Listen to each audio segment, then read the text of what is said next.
class, welcome back to Digits. Today I'll be starting our new unit on Chapter 11, which will be discussing unit rates and how that works. So let's go ahead and get started. Your essential question today, which you need to copy into your notebook, would be what makes a ratio a rate? And what would rates, or when will rates be useful?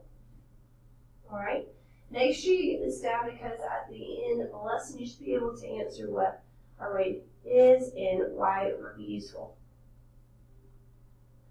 Okay, copy this example into your notebook. The label shows nutritional benefits for an entire 12 fluid ounce sports drink. The beverage company wants to produce 16 fluid ounces, or ounce bottles of the same drink. How many calories and grams of carbohydrates should the company put on the label? So as you can see, on the 12 fluid ounce one, I have the number of calories and carbs that are listed for 12 fluid ounces. But we've got to figure out how many there are for 16 fluid ounces. So the best way to do this is to find the unit rate. That means how many calories and carbs there are in 1 fluid ounce. In order to find this out, you're going to need to do, we'll start with calories. We'll do 120 divided by 12. 12 is in 12 one time, and add a 0 on the end. So in each fluid ounce, there are 10 calories. And then now we have to figure out how many carbohydrates there are. We know that 24 divided by 12 will give us 2. So there's 2 carbohydrates. Now, that's just in 1 fluid ounce. We then have to use what we know about the 1 fluid ounce.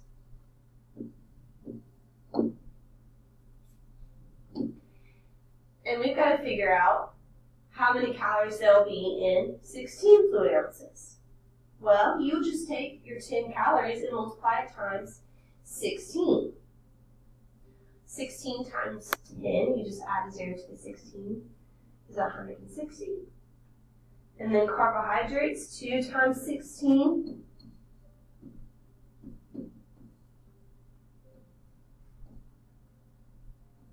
is 32.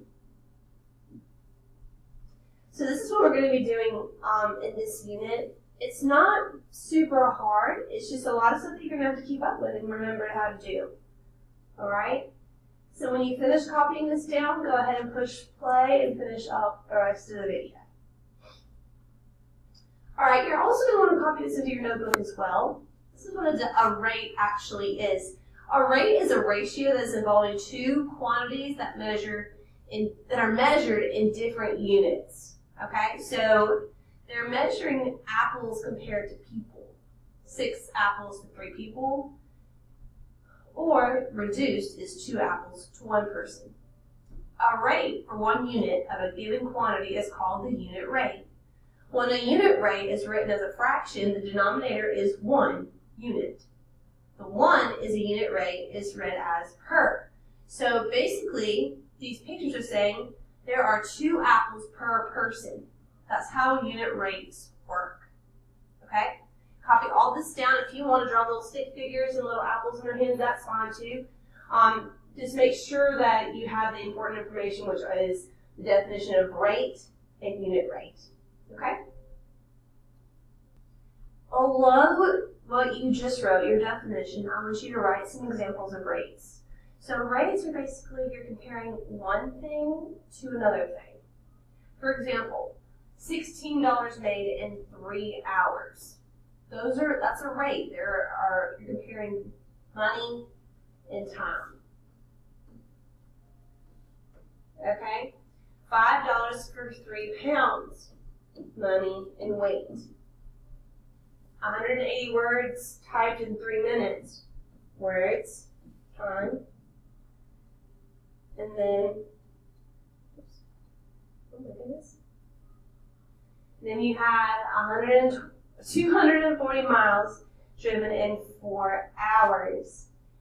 Again, when you are comparing 2 separate things, That is called a rate. All right, I want you to draw a squiggly line or a way to separate what your notes were from this work that you're about to do, okay? And a box of crackers contains 84 crackers and has a total of 7 servings. How many crackers are there per serving? Now you're going to see this a lot with like potato chip bags.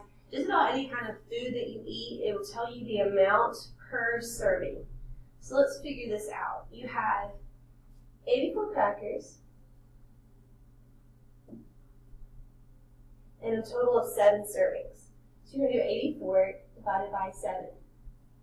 7 goes into 8 once, remainder of 1. 7 goes into 14 2 times. So the amount of crackers per serving is 12. Okay, seems easy enough, right guys? Copy this into your notebook. I want you to copy down the question and the amount of servings. You don't have to draw a cracker bag, it's fine. Alright, draw another line to separate your past notes from this one. Copy this into your notebook. A basketball player scored 60 points in 4 games. What is the basketball player's unit rate, points per game? So you need to do this one on your own. When you think you've gotten the correct answer, ask a teacher to come by and check it for you, and they'll let you know if you got it right or not. Okay? Again, you're copying down these 2 sentences and the answer, not A, B, C, or D. Either 7 points, 15 points, 30 points, or 54 points. Okay? Alright, I want to sort this one out together. Let's think about it really good first before you start solving it. So the trunk of a tree grew approximately 4 inches in width in 16 years. How much did the tree trunk grow per year? So it took 16 years to grow 4 inches. That's a long time to only grow that height. So, or that width, excuse me. And you're trying to find per year. Now guys, we have a bad habit that when we see a small number and a large number, when we're dividing, we assume that the large number is going to be our dividend. But that's not the case in this problem. He only grew 4 inches wide in 16 years. So you add a decimal behind your 4 and some zeros, so that way you can figure out what the decimal might be. 16 cannot go into 4. The 16 can go into 40. Then it'll go into 42 times. That'll give us 32. Subtract your difference. We will get 8. That's an 8. Bring down your 0. 16 goes into 80 5 times, which is 80. Remainder 0. Okay? So how much did the tree grow in width per year? That is 1/4 or 0.25 parts of an inch. Okay? If you did not get all that down, you might want to rewind a little bit and copy it because you're about to do one by yourself. Or you can watch it again to make sure you understand how it works. Okay? Copy into your notebook as an example. A blade of grass grew 5 inches in 50 days. How much did the grass grow per day? Alright? Again, you're going to need to pay attention to your numbers. The larger number is not always going to be your dividend. Okay? Work this one out and see if you get the correct answer.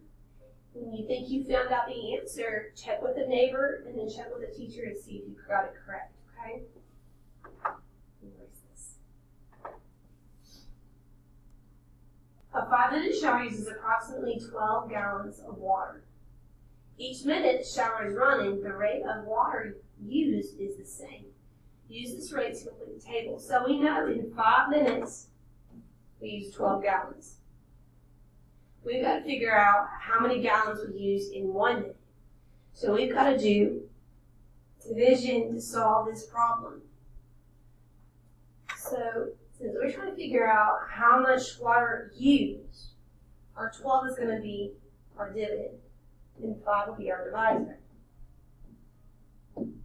5 goes into 12 twice. 5 goes into 20 4 times. So for each minute, we use 2.4 gallons. And now you just add. For 1 is 2.4, for 2 is 4.8, 3 is 6, or 7, excuse me. Oh, let's just kind of erase the whole thing. 4.8, then we have 7, and then we skipped 4, and I don't think that you've messed up. You skipped 4, and you went to 5. And now you can use multiplication. We know that we use 2.41 gallons. Now we're going to do 12 times 2.4. Figure out how much we use in 12 minutes. 2 and 4 is 8. 2 and 2 is 4. 1 and 4 is 4. 1 and 2 is 2. 28.8. And then we're going to do the same thing for 16. I want you to do the 16 by yourself. Okay. Alright, so it looks like this is the same exact problem. So we're going to do this one today. Close and check. So you're going to use this as an exit ticket. You need to get a sticky note or a flashcard. If you're at Ms. Carpenter's class, ask her how she wants you to do this. Your dishwasher uses 11 gallons of water to wash 2 loads of dishes. How many gallons of water will your dishwasher use to wash 7 loads of dishes? Copy this onto your sticky note or whatever. Solve the problem. Turn it in before you leave today. Have a good afternoon.